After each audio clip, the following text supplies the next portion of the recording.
Rasul pejuang keadilan sejati. Pada zaman Nabi Muhammad, ada kisah tentang kejahatan yang terjadi namun berusaha ditutupi. Nabi pun sempat dilobi untuk menutupinya, tapi ditolak dengan keras.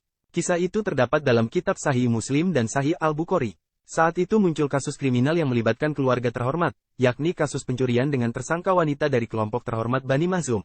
Saat itu mereka berusaha menutupi agar kasus ini dihentikan, karena akan berdampak buruk bagi kehormatan kelompoknya. Segala hal diupayakan, termasuk melobi Usama bin Zaid bin Haritsah, karena Usama punya kedekatan dengan Rasulullah. Upaya mereka membujuk Usama pun berhasil. Usama pun melobi Rasul supaya dapat membebaskan kasus tersebut. Rupanya usaha lobi Usama ditolak keras oleh Rasul. Rasul pun marah atas kejadian ini. Melihat kemarahan Nabi, Usama menyesal dan memohon ampun atas kecerobohannya. Usama pun meminta Rasul agar mendoakan dirinya untuk diampuni oleh Allah. Setelah kecewa dengan Usama, Rasulullah segera berpidato secara lantang. Amma ba'du, sungguh yang menghancurkan generasi manusia sebelum kalian adalah karena mereka, ketika ada orang terhormat melakukan pencurian, maka mereka biarkan, dan bila yang melakukannya adalah orang lemah, maka kalian tegakkan hukum had, yang berlaku efektif pada waktu itu.